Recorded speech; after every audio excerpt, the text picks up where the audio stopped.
We need to up our game and shit. We need to do comedy butt naked, right? Saying his goodbyes. He blew his eye socket off and his eyeball fell out. White women keep kidnapping us. Y'all seen The Blind Side? Aren't you glad we have that disclaimer at the beginning of the episode? It's going to come in handy for this episode.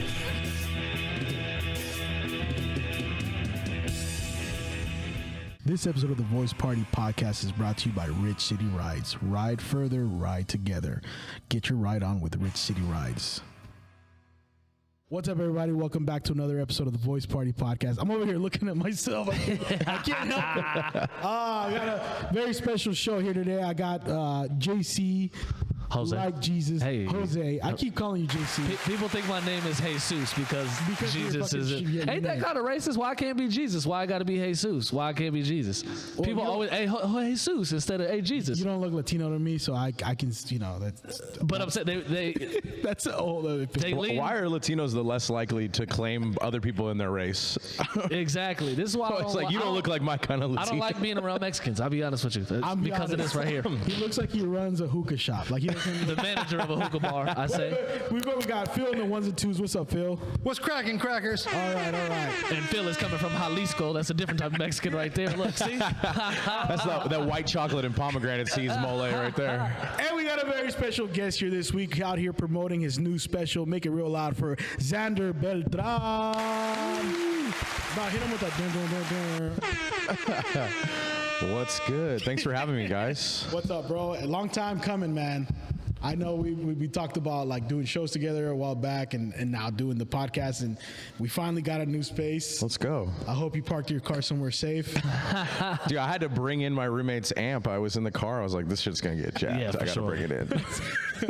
I thought you were going to play a song or something like, oh shit. I got band practice after this. I got to hurry. So Do the Breakfast Club shit out the girls' windows. that shit's heavy as So you got a brand new special out. You got it out. What was it? December 24th. It came out on Christmas Eve. It's called Milky Mexican. It's on the Tiny Pony YouTube channel that our boy Zach Lord is producing all these new specials. Yeah. I'm pretty happy with how it came out. It looks good. Sounds good. Fire. Only problem is I sweated so fucking much during the taping, and I wore a nice shirt, which I'll never do again. I'm gonna wear a black T-shirt from here on out. This girl I was seeing got in my head. She's like, "You're too handsome to just wear a black shirt. You're way too handsome." And I was like, "You're right. I am handsome as fuck. I should be styling." And then I'm sweating through a polyester shirt my whole special. That's the thing. Like, I sweat a lot too, and Same. Dude, comedy's a sport, bro. I'm getting in It's it. because we're Mexican. That's why we sweat so much. I've realized It's the carnitas that I had before the show. I think I saw you at a show not that long ago at Max. Remember you were there that day? I think you did both shows that night. At Maze. Maze, there you go. Yeah. And I didn't know what you were. Like, I'd never talked to you, so I don't know if. And then I think it was Jack Ferguson. Oh, he's Mexican. And then it's like, oh yeah, like I'm not sure. It doesn't look Mexican. But then I saw you walking away. Your back was completely wet. Like, oh, he's Mexican. he's a wetback. With a wetback like us.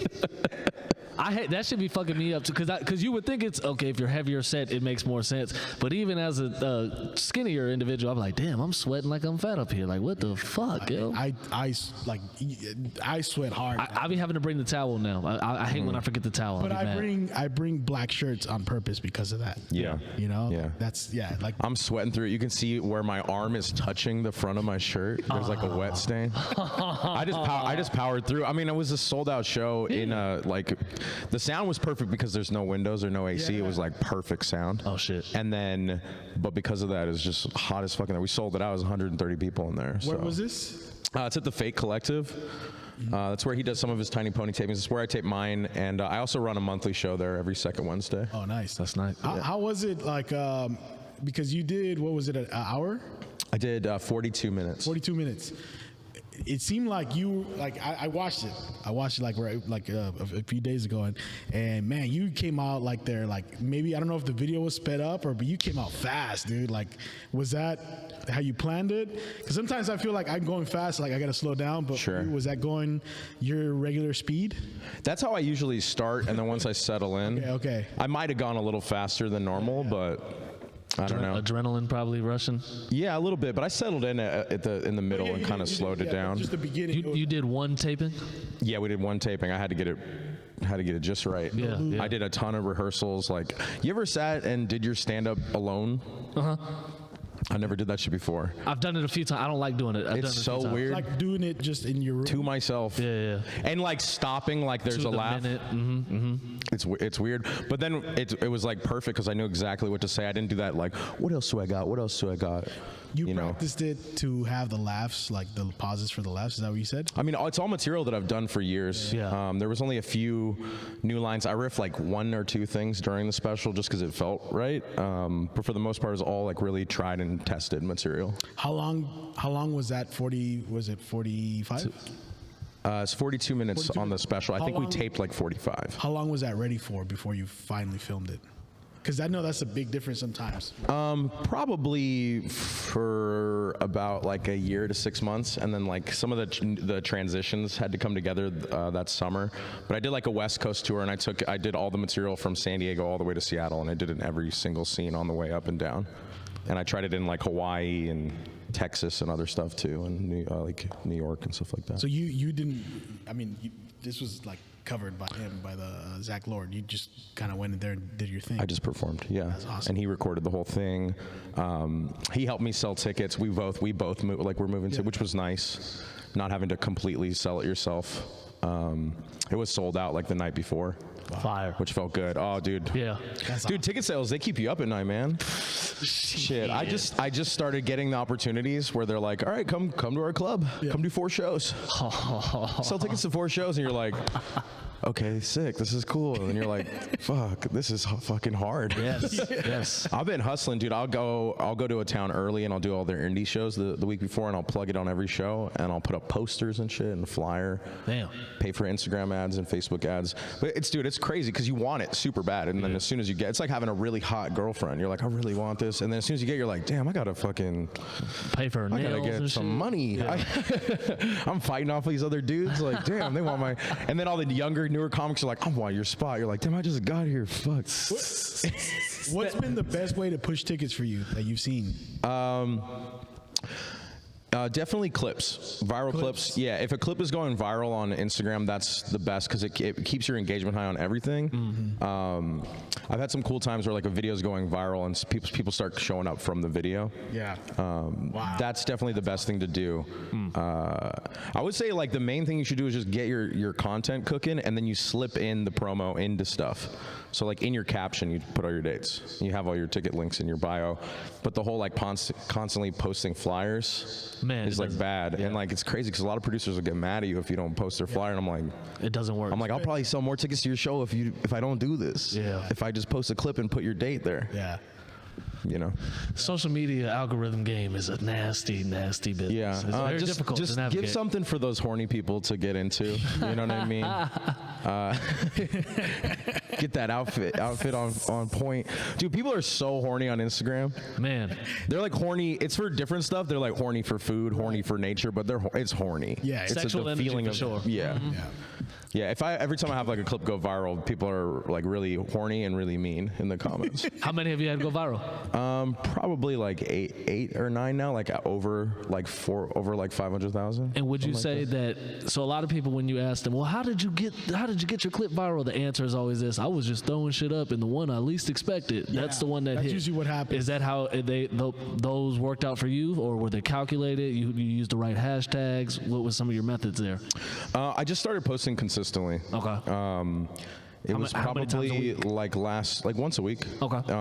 You post once. There was a little bit where a little stretch where I was doing 2 or 3 times a week, and that's when my first video popped off. But I say once a week is good enough. Just something that you can manage. Because like consistency is the main thing. Yeah. I think like they notice if you're posting consistently. Yeah. I don't know. The algorithm notices. Do you think they notice? Who's they? Does Fucking stories the Illuminati? count as I don't know. posting though, or it has to be on your main think page? it's posts, right? I feel Like like the reels? stories don't get you that much love. No. On stories? I'm assuming It's gotta be reels. Gotta be reels. Yeah, I post reels. Yeah. Is there a certain time that you notice like they hit more of a certain I time? post in the morning.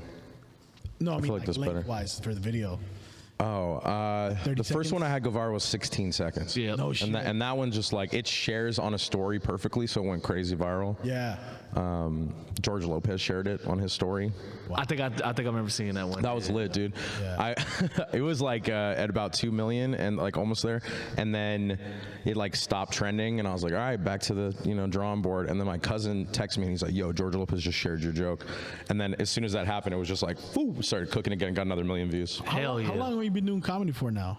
I started like 12 years ago. Okay. Yeah. I actually was in a class with Jose in college. You know that? Yeah. English Me and him were, yeah. I showed him. This motherfucker's funny as hell, dude. I was so quiet and nervous because I always got in trouble in school, and he didn't give a fuck. He'd be like, hey, that whale's gay. Dude, hey, I told you. We were He'd be like, Moby Dick is gay. I shared with him the list of what, like, I shared with him what list of Didn't you say that? You're like, I think Herman Melville's just gay, yo. No, because the teacher, I was telling him, the teacher, I'm waiting for us to meet the fucking whale. I came to read this book for the whale. And then the teacher is trying to be like, well, no, this is homoeroticism, because they were squeezing fucking testicles of squids that they caught or whatever. And I'm like, they're like, everybody was having pleasure in squeezing the testicle. I'm like, bitch, I didn't get none of that from those words. Why are you? That was my thing. But you know how English teachers are. They find out what the author meant. Bitch, why don't we ask him? Is he alive? If not, then fuck it. I don't know. What you want me to say? So Imagine you just write this big book and it's just about whales. You just love whales, and everybody's like, "This guy loves gay sex." With you're like, "What? No, it's whales. It's really just whales." He's always been this way. That's what he's always. I was angry. I was angry at Cal. That was an angry fucking. I didn't like going to that school at all. At all. I couldn't stand it. Yeah. Those Cal, people are really? fucking not Weird. my people, dude. They're not from the Bay, and they're almost all from Orange County. Yes. Yeah, and their family's very, very wealthy. Like, and it was weird because like I don't know about you. I had to have a job while I was there. Yes. And I was like, how do you do like? I'm gonna go study at the all the library work for 12 hours. What the fuck? I'm like, I have an working at 8-hour Foot Locker. shift. Yes. Did you guys both graduate? I dropped out. I dropped out Yep. my senior year with 2 classes left. Wow. Damn. One of them was a thesis paper. Same for you? Thank God we're funny. We fucked. Hey, still got to. I'm finally getting to the point where my parents are like forgiving me for that. That took a long time. Dude, my mom still won't shut up about it sometimes. For real. And I'm like, Mom, I'm in tech without the degree. What the fuck do I need the degree for? I don't need it. Right. Wait, so for you, like you said 12 years ago. I thought you were from LA for the longest time. I'm from SoCal, yeah. You're from SoCal? I'm from Oxnard. So you've been living here From the Nard. Home of the Cowboys practice. Oh yeah. Yeah, dude. So you've been living here since for the most part, yeah. I went to Cal. I dropped out and went home for a little bit, and I did stand up in Ventura, like Ventura Oxnard scene. We'll go to LA a little bit, and then I came back up here, and I've been here ever since. Yeah. Damn. So 12 years, and this is the first time you've ever filmed like a. I tried to film a special like 6 years ago when I wasn't ready. Yeah. And I did it in my hometown. I sold out 2 shows, and it just didn't come out very good. I wasn't good enough yet. A lot of people also don't like doing their hometown like. I honestly, I would say don't do that. Why for you? I've heard different. Because like I don't know, when I do stand up in Oxnard, I have to represent my family. My family's pretty big there. My grandfather was like a business owner. He's one of like the members of the like what do you call it, like Knights of Columbus type shit, American Legion. No, he's like the opposite. He's like he like worked in the fields, then he worked as a caddy, and then he got like a little bit of money from somebody to open his first liquor store, and then he opened like 5 or something like that. Okay. But he was like a prominent member of the community and like well known as a Catholic and a father. And when I'm in Oxnard, I have to like, my stand up is way cleaner when I'm there because I do it like as if my grandma's gonna hear it, because she probably will. Wow. So you got a lot of. But in San Francisco, I'm like, I do acid and I eat pussy.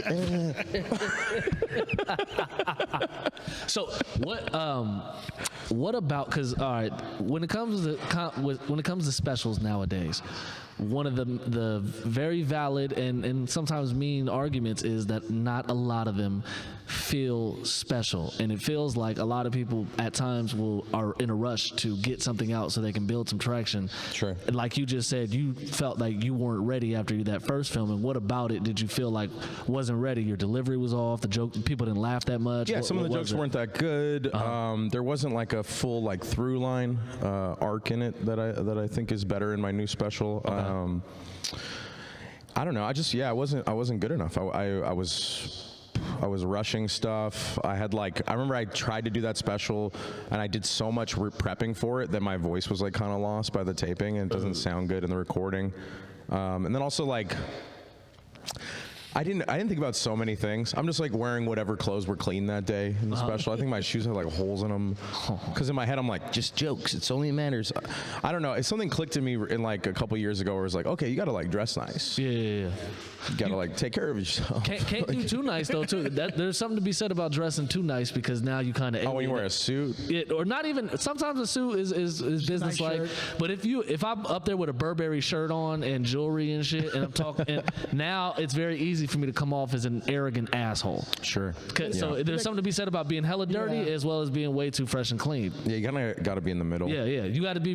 A lot of the women talk about it. There's a women documentary on women comedians where Joan Rivers and them were like, and what's that girl's name with the nail joke? Angela Johnson was like, I'm cute, so I got to dress down because if I dress too fucking cute, the women are mad because their men want to fuck me. The men aren't paying attention because they want to fuck.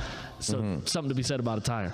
Sure. Piggybacking, my fault. One question off of how you said there wasn't an arc in the first one. For this new one, do you script it out like a game plan to where you know what joke 1 is going to be, what joke 3 and 4 are going to be? I had the whole thing planned from start to finish. Exactly the order. I wrote in all my transitions. They're like pretty fluid. Like most of the all the jokes go into each other. Yeah. You came out guns blazing. Yeah, and I was hitting it. Yeah. Hitting it hard. So you kind of rehearsed it almost like it was a play. Like it's a script. Basically, yeah. Do you do that on your day-to-day sets that you're doing? Do you do that all the time? Or same? No. I think it actually helps usually to not do that. It kind of helps to come off as if you're just thinking of it. I don't know why. It makes it more casual. But for the special, it's different. Like everybody came to see me do my best jokes. Yeah. So then it was like, all right. It's like when I saw you in SF comedy competition. Like you're like, I'm fucking going. You know what I mean? I'm fucking out. That's how you're supposed to be. That's how you guys all were. That's how that competition. That's the only time you should be like that. I think most of the time, I think you should just kind of like have a little fun with it. Unless it's like for a taping or for a competition. And I don't write out my set list usually. I'll write down a couple jokes I want to try. Were you practicing like 40-minute sets before this? Yeah. Like you were able to do. Yeah, I ran it the full thing probably like 5 or 6 times, and then in pieces throughout the whole summer. I know they always say that your first special is gonna be a throwaway because it's not gonna be good. Like so this is technically your second. You never done anything else other than those 2. Yeah, I mean, and a lot of the material from this one was I tried to do it in the first one, but it just wasn't as good. Yeah. Also, who the fuck was gonna watch it? I finally have like a little bit of a social media following, and I was like, time, and then Zach asked me if I wanted to do it, and I was like, this is perfect. This is what I want to do. What was it? What was the deciding factor? Because that's another question that I have for you. Nowadays, I love people putting it on YouTube, but in some cases, you can put it out too early. If, like in my case, I got fucking 41 YouTube subscribers right now. It's nasty. If I put out a comedy special, it's not going to be beneficial at all. It makes no sense because there's nobody fucking watching. You should just put out shorts for a while until you get that number up. And what number was it for you that you were comfortable with? We're like, all right, I think we got enough traction now. Let's put something out. About 20,000 followers on Instagram. Okay. And then also, I just there's things I wanted that I knew if I had the special, it'd be easier to submit to. Like now when I submit to a show, I send them my special. Okay. Instead of like just a regular video, I'm like, here's my debut special for reference. You think they go watch that shit? Because it's usually like, what, give us your best 5 minutes? I mean, they could just watch the beginning 5, of it. Yeah. I send 2 clips usually. I send a short one from Punchline and then the full special. Gotcha. Have you gotten booked? Like, some people, people that have never messaged me back have started they were like, oh, great work, buddy. I'm like, I was funny 5 years ago. First time I messaged you, but all right. do you? But I know it's great. I mean, I had to earn it, and that's part of it. That shit is that's the difficult part. That's the main thing. Like I try to focus on. It's like, all right, I guess I'm gonna have to earn it with this person. They don't fuck with me right away. Yeah. And you can do it. I've done it where someone's like, I've heard that someone was like, that guy sucks, and then over a year or 2, they changed their mind and they started booking me. See, you are better. I gotta adapt. You got that real feng shui shit. You hold on to shit. If to an extent, like maybe it's the Puerto Rican in me. I don't know. But if you're disrespectful about it, I understand if you don't feel I'm ready. Cool. But if you're disrespectful about it, that's different though. When people are now mean. I feel away. Now I'm holding it against you because a lot of times the people who are disrespectful, they're also comedians, and you be like, but wait a minute, I seen your set. What are we doing right now? You can't do that. I've seen what you don't don't bring much to it. You name Michael Jordan on this shit, so what are we talking about? But I like that. You know, I'll prove it to them or whatever. I try to not think about it. Yeah, a little to add on to what you mentioned earlier. So have you had has your family back home seen your new special so far, and what have you? They love it. My dad sent me like a really nice message where he was like, this is great. You kill this. He's like, funny as hell. He's like, I didn't expect it to be this professionally done because he saw me try to do the last one. He's like, whoa, this is pretty good. My dad's like, I'm hoping to get to the point where my dad stops sounding surprised because I'll tell him about shit. Like I just booked this run of shows in Alaska, and I was telling my dad about it. And he's like, when is this? What are you doing? It's in May, end of May. It's like, they like fly me out, put me up, and do 4 shows there. Bro, if you see some orca, take some pictures, please. I need to go. I'm big. As you can see right there, it's fucking. I'm gonna just send you a video. I'm like, hey, this orca's gay. This orca's trying to fuck me, bro. Hey, what do you think that noise means? What did he mean by that? But my dad's always like, really? I'm like, yeah. Yeah, people like me. I'm trying. I'm doing a good job. Like, what was the first time you did stand-up? Was it here or back home? First time I ever did stand-up was in my high school. We had a men's pageant called Mr. Pacifica. I went to Pacifica High School in Oxnard, and we had a men's pageant, like a beauty pageant, but for men. It was called Mr. Pacifica, and for my talent, I did stand-up. And it was basically like a bad impression of Pablo Francisco. Oh, shit. Because that was my favorite comedian when I was a kid. Do you remember any of that, what you did?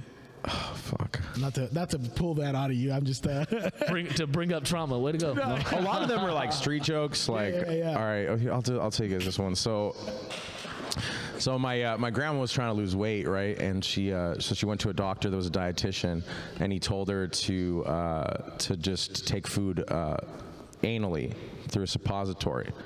He's like, it works really good. So she comes into the office one day after losing weight, and she's like going like this, and she looks hella good, and he's like, why don't you sit down? Like, come on, tell me about your weight loss. She's like, I can't. I'm chewing gum. And you said this in high school? I did that in high school. I did it in my German. I was like, I can't. I'm chewing gum. I did like my German grandmother's voice, and like, I made the doctor Asian. It was bad taste, bro. Oh, shit. He's like, you got to put it up in your butt, and I was like, I wish I had video of it. What did the teacher say about that? Like, I got laughs, and I didn't place in the competition though. Yeah, but I made everything a joke. Like the swimsuit thing, I wore like effeminate clothing and was like dancing like I was gay or something. I don't know. It was dumb. Damn. So you put the dress on, is what you're telling me. This to get the success that you got now. I like rolled up a shirt. I think. I don't know, man. I never cared about any of that stuff. If it's funny to you, it's funny to you. Is how I was like the only guy. I was like always like with the captain of the football team, but I was also like into theater and stuff like that, and they were always calling me gay. So I was always like, yeah, I'm the gayest guy. But I'm the cool. star. What position? I'm also going to smack you on the fucking field. So right. What position? I played center and defensive tackle. Okay. How did y'all team? Was y'all team good? We were pretty good. We went to the playoffs when I was in high school. It was the first time our school had ever made it to the playoffs. Far or how far? We made it to first round. Same. But like me and the quarterback were carrying the team because he was good at running, and we had one receiver who could catch, and then I would just be like, "Yo, follow me," and I would just wreck dudes. Because I was like captain of the wrestling team, captain of the football team. I'm 6'1". 6'1"? Yeah. But they were always calling me gay, so I was like, it's because of the long. Did you have? You didn't have long hair then, huh? No. Kinda. Okay. Not that long. I had that SoCal surfer like down, and it would flip out like one. Yeah. I didn't even know my hair was curly. I was just like trying real hard to get like to flip one Crow time. Sting, like Hey. Sting before Crow, like. I will say though, the beard is relatively new in the last 2-3 years or something, or a little longer? I grew it out like last year for the first time. This boy got a Canelo ass beard right yeah, there. yeah. I got a couple red hairs, but your shit that's red panda right there. That's fire. When I saw you with the beard, it reminded me of Troy. You seen Troy? The movie? Yeah. Like he's like that kind of warrior. Yeah. He's got curls. That's a good ass beard right there. There's a red bearded character that like wrecks people in so many different cultures. Like there's a pirate, the Redbeard. Redbeard? Yeah, and there's like some old like Russian, they call like the red, like watch out for Redbeard because he'll come and fucking wreck you. Yeah, Shit. yeah. People don't like the redheaded stepchild. It's also the red beard is like a trait from like the Moors. Those like they conquered like a bunch of Europe and the Middle East and Africa and stuff like that, and that's why like North Africans and Irish people and Spaniards have like more red in there. The conquistador because they blood. have like North African blood or whatever. So he was paying attention at Cal, is what I'm hearing. I don't know, why'd you drop out? I fucking hated it there. I did too. I studied theater and English, right? So I would see you in English classes, right? And I didn't major in, but I was taking theater classes as well. That's crazy. And I couldn't get into any of the upper level theater classes because the teachers hated me. I would like audition, and I'd literally get them to laugh, and then they'd be like, "That's not what we're looking for." I got in on making them laugh too. I would always do. I got into the lower level classes on that, and those teachers liked me. But the upper level that were in charge of everything, they're like, "This kid doesn't." So one year, I just picked a play that was some weird, obscure Russian play that like was some guy that they always talked about, like Anton Chekhov. Okay. And I did it, and they're like, "Why'd you pick this guy?" It was after they let me in. I was like, "So you let me in?" I don't even know who this guy is. They're like, what made you, it was very interesting that you picked this choice. Was this one of your favorite plays? I was like, I've never even seen it. I just knew you would finally accept me into the class. Hey, and it worked. I ain't gonna lie, I got into, I think I had one advanced theater class, and it was cool, great people, but at times, it would be like what we see in Hollywood now, where they try to make an Robert Pattinson looking motherfucker as a sex symbol. It was so many just white boys in my class who just had long hair. This one guy he was a cool dude, but he would always do this in any fucking monologue where with the fucking hair and the teacher, oh my god, this is fantastic. I'm like, bro, the distress. That shit, I don't know what it is. It kills, man. Get the fuck out of it. Because I'd be mad, like, all right, because I would love being the comedic. At this point, I was doing comedy. Sure. I would like being the comedic person in the room because the expectations are low. They think you always want to be fucking funny. And then when you did a good job on something dramatic, they're like, whoa, yes, okay. that shit was fly. I did enjoy that. Are you still doing any kind of acting? I want to. I haven't done a lot. I want to. I'll do like some sketches with some friends, but that's something I'm trying to get into now. Right, Backstage.com. Oh, is that what you're using? Backstage. Backstage.com. Backstage, you'll get some money in your pocket at least, for surely. You been doing that? I haven't gotten paid recently, but I've gotten hundreds of dollars from little small print ad and business-to-business video. There's a lot of shit on there. Backstage. Backstage.com. You said what? Slim Jim commercial. Shit, I wish. I'll be the next Macho Man. Start for seeing sure. Jose in those hymns commercials. He's like, I take hymns to keep my dick hard. Like, damn, Jose. Bro, you're in your 30s. What's good? You need to shut your wife up for a night. Try hymns. When you need to shut your wife up. Bro. Trying to get away with cheating? Hymns. She'll never guess. Y'all scaleless. Hymns dick spray. Takes the pussy smell right off. All right, going back to the topic of specials, though. Let's get on task here. Let's not waste time. That's the point of a comedy podcast, is to waste time. Let's get down to brass tacks. Let's talk business. What are the numbers? No. Let's get you back to school. Prior to you shooting your first or even this special, did you already have in your mind, I want to do this number of specials? Do you know how many you want to do in my life? When it's all said and done. I'd like to get at least 7. 7? Yeah, I'm already starting to work on another one because I want to own my next one, have that on my channel. So that's my goal right now. I was willing to do this one because I already have probably another 45 minutes on top of that one. Okay. So I'm gonna start building there. But a lot of times you have jokes at work, but they don't necessarily go together. They don't flow. So that's what I'm working on right now, and I'm just trying to get like more silly and more like myself. So I feel like for the longest time I've been like writing material so that I can get booked at a country club and at a comedy club and all these different places. And like I stand by all that material. It's good. It is me. It's me being funny for white people, at 60-year-old white people, And it's good that I have that material, but I'm trying to write more stuff that's for like my demographic, my friends, like what I would do around my friends. That's funny. Yeah. So it's getting weirder and less likely that my parents will enjoy it or anybody like that. But I feel like I'll pull more of my own audience that way. You said you had an additional 45 or so right now. When it comes to that additional content that you don't use, are you somebody who writes these down in a notebook? They're just all in your head? I have every single one like recorded. Okay. On video. Is that your new notepad? So I have a camera. I record all my sets, and then once something's like really good, like once I like think a joke is done, I get a recording of it. So that's the easiest way for me to remember. I'm like not that literate. I don't know why I studied English. I mean, I am, but I just fucking I hate Reading it. I is- just want to watch, and I'm watching a video of myself is a way better way to remember how to do the joke than. Do you Any other record way. every set, every time, like every time you perform? Most of the time. Sometimes it's like not worth it. There's some shows you're like, Yeah. Yes. the microphone's fucked up. There's no spotlight. Yeah. How do you, What's man, the what's point? the easiest way to go? Because I record now. I don't record every set just like you do. If it's worth it, I'm going to do it. What's the easiest fucking way to get it from your camera onto your phone so you can go ahead and play with the editing there? Like, I'll have to plug it into the computer That's a and tech shit. support question, bro. I mean, I figure you got to know if you record every set, no? I mean, I edit on my laptop, Okay. and then I just airdrop to my phone to post. Okay. Sometimes some stuff's easier on your phone though. Yeah, like tracking, cut and shit. tracking yeah. your stuff. Is that what you use? I use CapCut and DaVinci. DaVinci. How much time do you take a week editing clips? That's tough. Probably like 3 hours.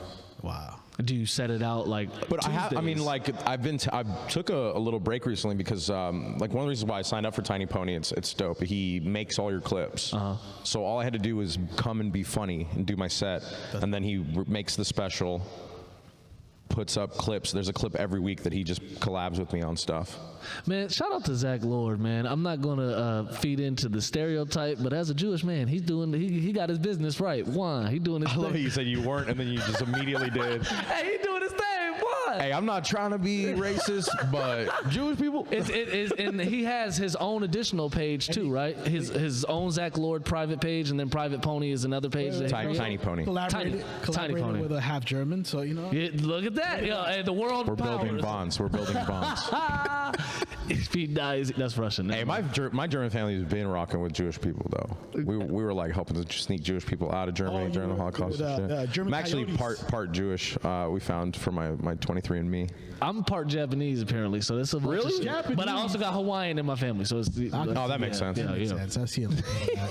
I think I'm like 70%. It's like says Native, Indigenous American or whatever. So I got West African for the Puerto Hey, thanks Rican. for letting us hang out on your land, man. I appreciate you. you guys You're are a good guy, overstayed, but you know at this point, just fuck it. Just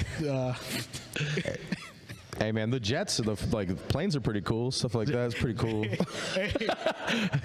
we're all slowly going back to tents. Oh shit, that's a good point. Bro, I love how white people just like trying to make poverty trendy. They're like, these are my overnight oats. Yeah, bro, that's. I'm like, just say you're broke. Just say that you're broke. Trying to be one when they. I hate when they walk barefoot. This is how I everywhere, live out of my. This is how I do social media management out of my time. bro. It should just cut to their parents giving them $30,000. They don't Because like it's that's never. where- There's never any way you're like, dude, you didn't fucking buy that. Or if you have anything nice in living in New York City, get the fuck out of here. You got Exactly, yeah. money, bro. Dude, you ever have that realization while you're talking to someone that you like figure out in your head that their parents pay their rent? I have Because you just not. like listen to them talk about what they do with their life, and you're like, it's like sometimes it's other comics, and I'll be like, hey, what do you? And they're like, yeah, just full-time comedy. I'm like, man, I only see you do like $20 shows. Where you getting paid? Because bro? like you gotta be like doing what I'm doing. Because people will be like, I haven't seen you in the city in a while. I'm like, I have to pay my rent, so I gotta go do a show in Vacaville that pays $300. Like, I can't keep doing $25 shows. Hell yeah, they're cool, they're Yeah. fun, it's trendy, but like I gotta go get paid. How long have you been full time? For a minute now, because for a while I was living at Sylvan, which is like the old comedy house. Yeah. That place changed my life. Because the first room I moved into there, my rent was $420. Oh shit. And so I was a sous chef at a restaurant at the time, and I moved in there, and I was like, What year was this? 2014, 15? probably like 2018. I've never heard of this house. What? This is a bunch of Yeah, comedians. it was on Vice on this series called Flophouse. I was there for one of Claire those. O'Kane was made famous by it. David Bory, Kasim Bentley was in it. All the like Andrew Holmgren, Stroy, all these guys. It was like a house in the city that you could live in as a comedian and pay like almost nothing. Oh, like they shit. would rent out closets. So some people like my room was $420. There were closets that were $200 a month. What you were So you can make that off of just like, you know, you just do like some shows in town. You do Milk Bar, you do Hella Funny, you can make your rent like that. Were you there for the filming of Flophouse? No, that was years before me. Okay, yeah, I never knew that this was. See, I never really talked to San Francisco folks like that. That's why. Yeah, that's crazy. Yeah, you're one of them East Bay boys. And no, that's exactly how they treat me. So I mean, I walk in there. It's and let my it's nuts crazy hang. how cliquey it is. I hang out with most of the cliques, but I'm not really deep in any of them because I just don't hang out enough. And it's weird to me that you have to like that doesn't do that exist for people to anymore, like right? you. Like I don't The know. whole Sylvan thing, is it still there? No, it's gone. I was there for the Flophouse recordings. And, You were? Yeah. So, but you say you weren't there for I wasn't there yet. Okay. No. How was being in that environment? Because one thing we learned about our peers, you'd be like, yo, these motherfuckers are really tweakers and all kinds of shit. Well, I'm sure that was the case, right? There were some people doing drugs like that in the house. Hard drugs. It was mostly like cocaine and weed. Yeah. Weed is fine, but I mean, cocaine is a little scary with the fentanyl shit. and Can stuff. be, yeah. The fuck is there a bug? on me? Yeah. No, that. You on tweak right now, bro? Yeah, no. Look. See, and you start talking about the tweakers, and they attack you. And somewhere projection. a homeless person, Projecting. they're like, yeah, touch them. Do I have to put you in the chicken coop? Get my smoky on. There really was a bug on me. That ain't. God damn it, Richmond. You got some free fentanyl? Yeah, it was cool. It was dope that like every time I got home, there was comedians to hang out with. Yeah. All the time. Was it a conducive environment to helping? You said it changed your life. It was cool, yeah. Because before that, I was living in normal Bay Area apartments that cost like $1,300, $1,100, and like I can kind of afford that now. Kind of. I'm still dying to make rent every You ain't month. gonna find that shit nowhere unless you're with like 4 roommates. That's the fucked up part. $1,000 to have 4 roommates. And shit. Yeah, it's still like, and so that's what it was. And like before that, I was living in Nob Hill, and I had to work all the time, and I do stand up like 2 or 3 times a week. You guys were living like Guatemalans, basically. What does that mean? I'm not familiar. What are the Guatemala? They seem to be doing quite well. Cheese for everybody. Oh, dude, I was just stealing rotisserie chickens from the local Safeway, bro. Hell yeah. Bro, that's the poorest you ever are. You're like, I gotta steal a fucking chicken. Protein right I'm gonna there. die. The reason I say that is because when I worked for Comcast, 2-bedroom apartment, I one time installed like 6 TVs, like 6 cable boxes, because there was like so many people living there. Right. That's And they all had their own fucking cable. They couldn't. Hey, it ain't no space. I'm not trying to hustle the NFL. And they're all watching Telemundo in different rooms. What the fuck? That's crazy. Oh man. So it changed your life and like financially, but also like what else did it do? It just gave me the opportunity to focus on stand-up for the first time ever. I'd never really done that. I mean, I don't know. I'm sure you can understand. Like when you're just like struggling, it's hard to like think long term to even think like maybe I'll make a special, maybe I'll save up money and buy a camera. Like I was just like, how do I, make it through this work, pay my rent, and then I can try to do some stand-up. Yeah. And then when I was just like, okay, all I have to do is make $420 a month. I'm just gonna try. So I just started doing stand-up every single night, and because of that, I got better at stand-up, started getting better gigs, and then just being around other comedians, we would like help each other with shit. Like I lived with Andrew Holmgren and Connor Marshall and all these guys, and we would like book each other and talk shit and tell each other ideas for jokes and stuff like that. Like I ran a backyard show there during the pandemic. Yeah. That was kind of popular, depending on how much COVID was raging. It was like popular if it wasn't raging. People were like, "This is so cool," and if it was like going up in numbers, they're like, "You're a piece of shit. You're a piece of fucking shit." Dude, so many comics were so fucking mean to me because I was doing shows during the pandemic. I'm like, bro, I am 29 years old. Yeah. I'm not gonna go home and see my parents. I don't live with them. I live with a bunch of dipshits I hope die. So I'm doing fucking shows, dude. I'm sorry. Gotta get paid. I'm glad. I moved up a bunch during the pandemic because I just kept going while other people were not doing it. I did an online show and I had the backyard show. We gave nobody COVID. Good for y'all. Good shit. Allegedly. Seeing what the pandemic did to the business side of comedy, fucking up a lot of people's pay at some point, and you being full time, but also having worked before, do you ever like sit with like, damn, I want to have multiple streams of income, something outside of comedy in case they decide to shut this shit down again, or God forbid you get canceled, or whatever the fuck may ruin your ticket sales? Do you think of other business endeavors as well, or you just? Yeah, I do other stuff. Like I make clips for people. Okay. I'll do that. I just started walking one of my friend's dogs. Hey, that's lucrative. I know a girl who started a whole fucking business out there. Yeah. And he's like, I do that like 2-3 times a week now. Okay. Yeah, and then I'll just do other stuff. Like I work for this guy that does like high-end furniture delivery. So we'll move in like a $10,000 marble countertop. Oh shit! And he like hires me because I won't fuck it up. I do that with him sometimes, and I have like other odd jobs. But I don't know. I like have always thought it's better just to like focus on stand-up and not have the backup. And there's been times where that's been a fucking mistake. Yeah. But like I don't know. It's starting to pay off recently, and I'm glad that I did it because like. That's all I think about is how can I make money from stand-up, and I'm like using all of my power to do that, and I don't really get that like that burnout feeling that I used to get when I was working in restaurants all the time and doing stand-up. I just like if I get a little burnout, I just remind myself that like I asked for this, I wanted this, and I'm getting it, and I don't know, just try to work hard at it. What's your where do you see yourself? What if things work out as ideally as they can for you? Where do you see yourself doing with comedy or in entertainment in general? What do you want to do? I'd like to have just like a consistent tour schedule going around the country. I really like traveling. I like all that stuff that like people complain about. I don't mind being in an airport. I'll take a bus to a show. I take the train. I don't mind it because I like it, and I've always been kind of like wanting to be nomadic. So like touring and stuff like that is fun for me. Yeah. So I want to do that. I'd like to have a couple different shows that are mine that I host. It'd be really cool to get one of those on a network or just get my YouTube channel popular enough. So I do a music and comedy show in the city where we have a band, and I'm trying to start writing like more musical comedy and then having more like wacky comedy on the show and like guests and characters and stuff like that. So I used to do that with my kickback show. We'd have like somebody would come on as like Donald Trump or the Tiger King or something like that. And then we'd have like music at the end of it, and then sometimes I would like I don't know. I'll do like crowd work with the band and fuck with people, and it's fun. So I'm working on that, and then I have another show that's like a dinner party idea that I'm trying to get off the ground.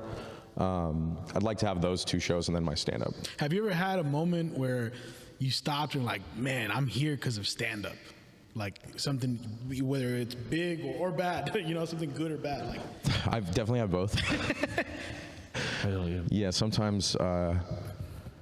You like take a gig, someone's like, I got somewhere to stay, and it's like a weird place. See, that's why I've never. You ever been at someone's house? You're like, yeah, damn, you ain't never wiped down anything. Yeah, no, just never wiped a thing down. That's why I've never asked. I'm not good at asking people like in other states and shit. Hey, can I crash on the couch? Because I'm like, I don't know what that couch is like, yo. I might as well just save up for the fucking hotel. And yeah, their bathroom's like got a tower of Q-tips used. You ever seen that shit? You're like, oh shit. That or like sometimes. And you still hit it raw. Still like that shit from the back. I got these. Put some tahini on it and just went to town, bro. I got these blue chews. Might as well not let them go to waste. Oh shit! But no, yeah, definitely stuff like that. But then there's other moments that are where I'm like, wow, this is really cool. Like I did some shows in on the Big Island and in Maui at these like theaters. And the guy on the Big Island like flew me out, put me up in a condo. Oh shit! And I was just sitting there like looking at the ocean from the condo, like. Beautiful. And I'm just like, funny money, baby. Jokes. Like, it's either this or Cal.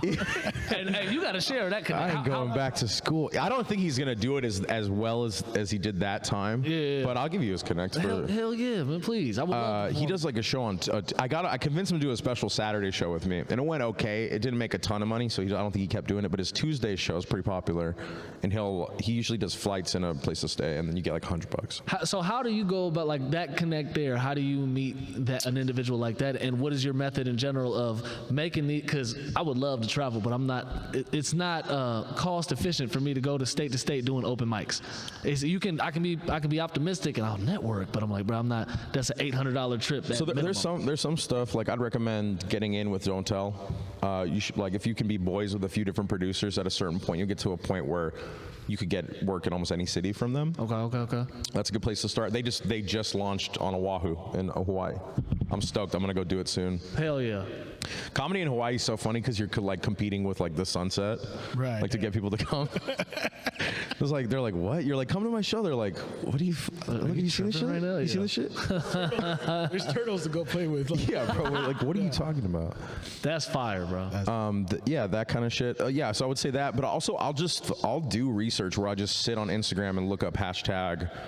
Hawaii, like if you wanted to find shows in, I don't know, let's say like Seattle. So you can look up hashtag Seattle comedy.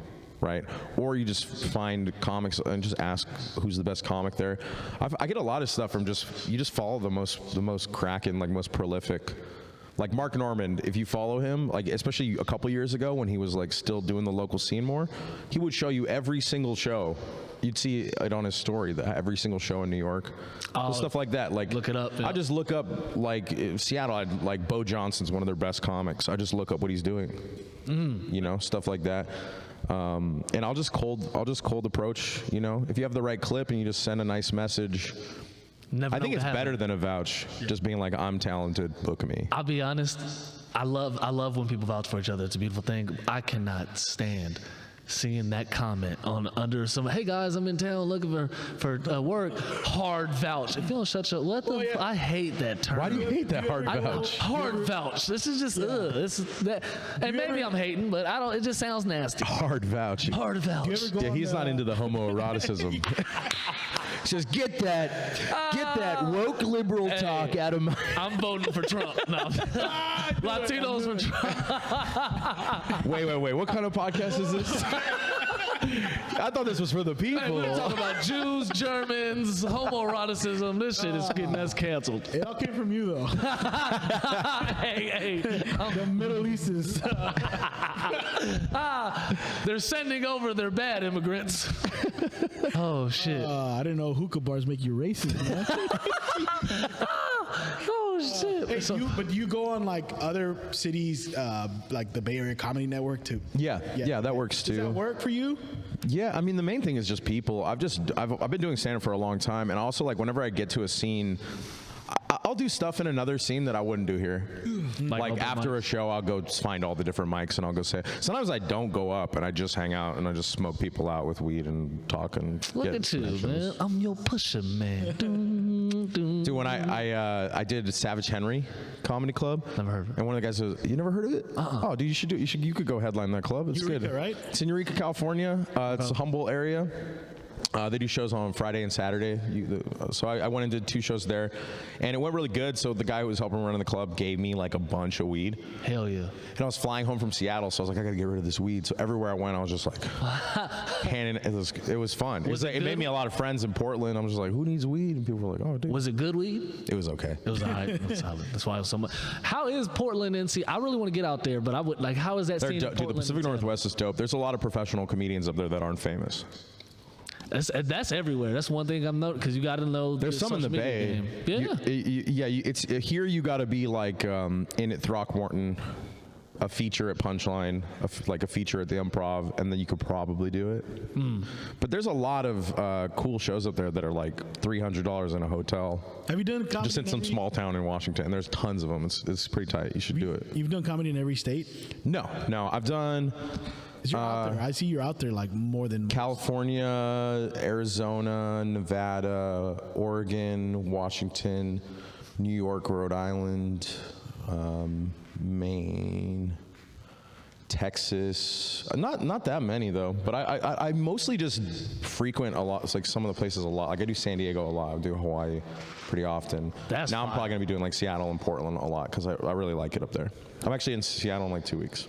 See the man. Hey, I'm happy to see the success, bro. That's some good shit. You moving. Man. You out here moving for real. Fucking going. Yeah. If you ever need, I got you. Hey, please. Just I'm trying especially. To get on. I recommend it. Just approach as yourself. Yes. If you want, you can put my name. But dude, the best move is being like, "Yo, what's up?" Yeah. I was a semifinalist in the San Francisco comedy competition. You know what I mean? I don't like using it, but yeah. You should use it. Why wouldn't you? I put participant, bro. I don't give a fuck. It's in a list of other shit, but it's in there for participant. The cool thing about that competition, although the ego was pissed that it, obviously didn't win, but the ensuing shows after is if you leave a lasting impression, you're going to get booked elsewhere and get money in your pocket, which brings me to with yourself being so well traveled. Have you participated in a lot of festivals and whatnot, or has that something? A decent amount. I haven't done a lot because it's just kind of expensive to apply to festivals all the time. I'm gonna start doing it more because I feel like now I have a lot more clout and it's be easier to get most of the festivals I've done, I've had a personal connection before I even got booked. like I did Big Pine Comedy Festival, and that's one of the reasons why I like came back to stand up. I had almost quit. I did Cobb's comedy competition. Remember that thing he used to do? Oh yeah. I won it one year. I tied with Stephanie Foster. Okay. Wow. And one of the judges was Hillary Hudson, who runs Mic Drop San Diego, Mic Drop Mania, and Big Pine Comedy Festival, Cactus Comedy Club. She runs a ton of festivals, and she invited me to Big Pine Comedy Festival at that. And I hadn't been doing stand-up. I was still working at a restaurant, and I did that competition, and I won it. And she was like, "You're really good. You should come to my festival." And I was like, "I guess I should start trying again." How where does it stay at again? Big Pine's in. It switches off. It started in Flagstaff, Arizona. Okay. But it's in Arizona and San Diego now because they have clubs in both cities. Okay. And is it just a one show at one venue or a slew of shows at different venues? You'll get like 3 or 4 shows, and one of them is an industry panel. So you perform in front of the bookers for Levity Live, Just for Laughs, all these different things like that. I recommend that festival. Oh shit! Highly. Did it lead to many bookings for you? Not really. Most of the people told me, when you get better, hit me up again. Okay. They were like, you got something. Like I talked to the guy from South by Southwest. He's like, you're really funny. I like you a lot. Like once you like hone it, you'll probably be at these things. And what year were you in at that point? I had just started again. So I took like, I kind of like quit for a little bit. Yeah. So I started 12 years ago, and then I did like kind of like a Paul Conyers. I like started, was doing okay, kind of gave up. Yeah. And then as soon as I came back, it started cracking. Okay. Like year 7 or something like that? 8? Yeah, something like that. Yeah. Okay, shit. Well, hey, apply, hit them up now. Hey, send them a special. Yeah, definitely. Yeah, I gotta get some more money so I can, because every time you're like, damn, $50 that. Yeah, man. Yeah. I might not get shit from.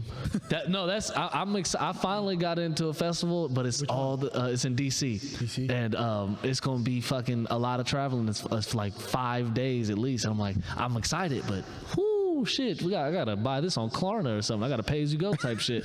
I just had someone we talked about doing some nonprofit stuff to start a Richmond comedy festival. We should do a Latino comedy festival in the Bay Area. That would be fire. There is. I feel like we don't have enough of that shit. Well, just in general, if you've seen with the Ralph Latino. Barbosas and shit of the world and George Lopez, there's not a lot of Latino cohesiveness. Well, speaking of that, And let's change that. Yeah. And let me, as a white man, bring us all together. let me do a whites do best. Okay. have you ever thought about doing stand up in Spanish? I would love to. Yeah, big I'm trying to brush up on my Spanish because dude, Tom Segura, like, it's a whole nother tour schedule for that guy. That's crazy. I haven't seen much of Tom's work at all. But it's still, none of his work at all. I don't watch a lot of it. It's kind of it's crazy that he's really a fluent ass Mexican. Like he's Peruvian. Peruvian. Excuse me. Him and what's his face, Louis C.K. Louis C.K. is Spanish or Mexican? He's Mexican. He's Polish, ethnically, but his dad grew up in Mexico. Yeah. It's just crazy how we look. You know what I mean? Like you can't. You're like, whoa. Yeah. Like they like some guy put a show together in Salinas, all Spanish show, and like fucking 300 people showed up. So like because people want to hear it. Yeah. And also you're gonna stand out because most of the like Spanish comedians that do it, they're doing like clown shit, like the shit that you see on like novelas. Like yeah. It's not like. I don't know, political satire. Yeah. Like it's, it's just I would silly stuff. If I'm learning Spanish, I'm putting out a fucking reggaeton album. Oh, hell yeah, I'm trying to get that Bad Bunny money. That's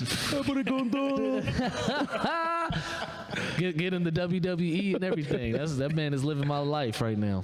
And we're down to the last 10 minutes of the show. This is when we open it up for you to like anything else you want to plug or something you may have missed that you want to talk about that you didn't get a chance to talk about. Okay. Anything specific? Watch my special on YouTube on the Tiny Pony YouTube channel. It's called Milky Mexican. Follow my Instagram at this guy funny man. If you want to send me some money, my Venmo is at comedy. And I also have a monthly show that I run in San Francisco at the Fake Collective every second Wednesday of every month. It's called Besties, friendly music and comedy show. Dude, it's cracking. That title, I was like, what's going to get girls from the hate to come to this show? And it's working. Our audience is mostly girls and like gay people. It's fantastic. It's a very fun crowd. Every Wednesday? Girls are the best audience. Yeah. Guys are always like, I'm hard as fuck. I don't laugh at shit. I'm hard. And girls are like, this is great. Yeah. Going out's fun. But like Girls are way better. They bring their friends. All my male friends come alone and they're like, "What's up?" And they're like trying to talk to me during my show. I'm like, "Get the fuck, sit down." I got shit to focus on, man. Girls are the best. They bring their friends. They're like they promote it on their shit. It's They cool. are the best supporters, like straight up. When we did that show here at El Karaje, it was mostly women, and they all just brought R&B and comedy, or music and comedy, is very similar in this. You want to sell to the women. Because the men are they're gonna come because there'll be girls there and the girls will invite guys. But yeah, if you're promoting too much to dudes.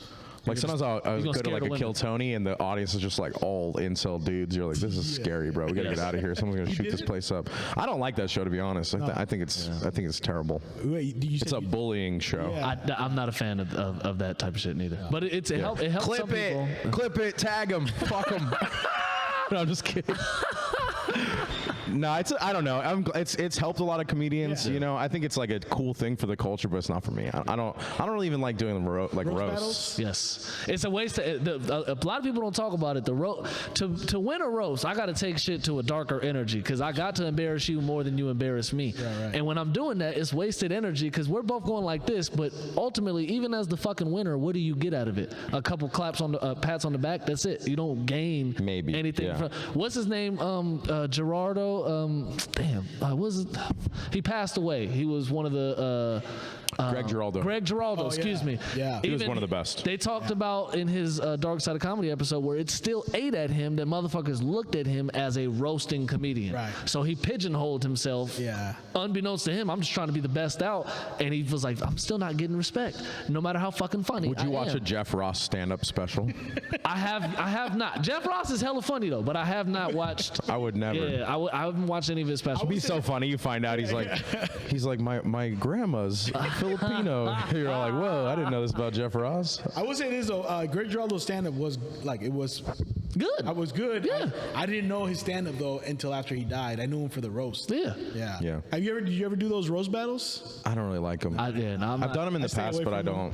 Yeah. Because ultimately the room wins. The club wins if it's a good amount of people there. That's who wins. The artists don't really win shit. Yeah, you might get a pat on your back, and maybe it could lead to some networking, but ultimately, is it worth the energy? Dude, I'm still trying to like shake off things that my dad said when I was growing up. I don't need new shit. I don't need new shit spinning around in here, dude. Hey, I don't need new shit. Energy is real, man. A lot of that's why if you find, like all comedians are depressed. Not necessarily. We go through our ups and downs, but the most depressed ones, look at their fucking bits, and I guarantee you it's self-depreciating humor. Self-depreciation. If you're shitting on yourself and you already feel bad about yourself. That's why I'm changing the game. I'm up there talking about how I'm strong. Exactly. How I'm smart. Exactly. How I'm capable. And how my beard is red, bitch. How I'm gonna steal all your bitches. Another thing I could plug is I'm headlining the Alameda Comedy Club the 23rd and 24th. I don't know if this come out before that. We can send you this before that. Okay. Yeah, the clip. Yeah. Hell yeah, man. Oh yeah. How difficult has the transition been from the material that you just put on YouTube, completely abandoning it, or do you use some of it? I use some of it, but only like when the venue like requires that. Where I'm booked to headline at some like nice spot, and I want to do a good job. But it's a lot. I'm doing a lot of newer stuff, or the stuff I didn't put in the special. But I definitely still add some of the other stuff. I'm definitely doing it less though. Okay. I don't know. It's interesting. Somebody said, I think it was Andrew Rivers, was like, it's like trying to fix a car while you drive it. You're like trying to. How do I? It's still got to be funny. I'm still getting gigs where I have to do like 45 minutes, and it's like, I can't just do all the other stuff. It doesn't, like, it's not flowing as good. And also, like, a lot of my newer stuff is for younger people, like my age, and like I'll get booked to do a show, and the audience is all like 60, and I'm like, all right, I gotta do some of the stuff from the special. Yeah. Yeah, I don't know. I'm not Bill Burr. I don't have to, like, people aren't going to be like, I saw this shit on Netflix. Yeah. If that happened, I'd be like, hell yeah, wait, you saw it? Like, I'm not, like, worried about disappointment. I don't have tons of fans, Not yet. Hopefully one day I'll have to, like, start a spreadsheet. Have you seen me before? In due time, you'll be adjusted for it. You'll be adjusted for it. Oh, dude, after this podcast, it's going to go huge, we blowing up, baby. Dude, we're going to do 200K. We about to be the Latino Backstreet Boys. I'm the lead singer, and these are my bodyguards. The Wetback Boys. The Wetback Boys. Backpage Boys. Whoa, that's a little too far. Please tell me why. You shot a Filipino right there. What the hell? We got a good. I don't know what. And I didn't even sing a Backstreet Boys song. I can't even do it. Oh shit. I want it that way. Gway G. That's that way. That way. Yeah. I want it that way. Oh shit. Oh man, well shit. Once I get my Richmond show back up and running, if you're in the area, sure. I know we talked about that in the past. I would love that. Yeah, And I would love the San Francisco Wednesday show, music and whatnot too. Let me know, man, please. Yeah. We're booked out for a little bit, but I'll hit you guys up, get you guys some.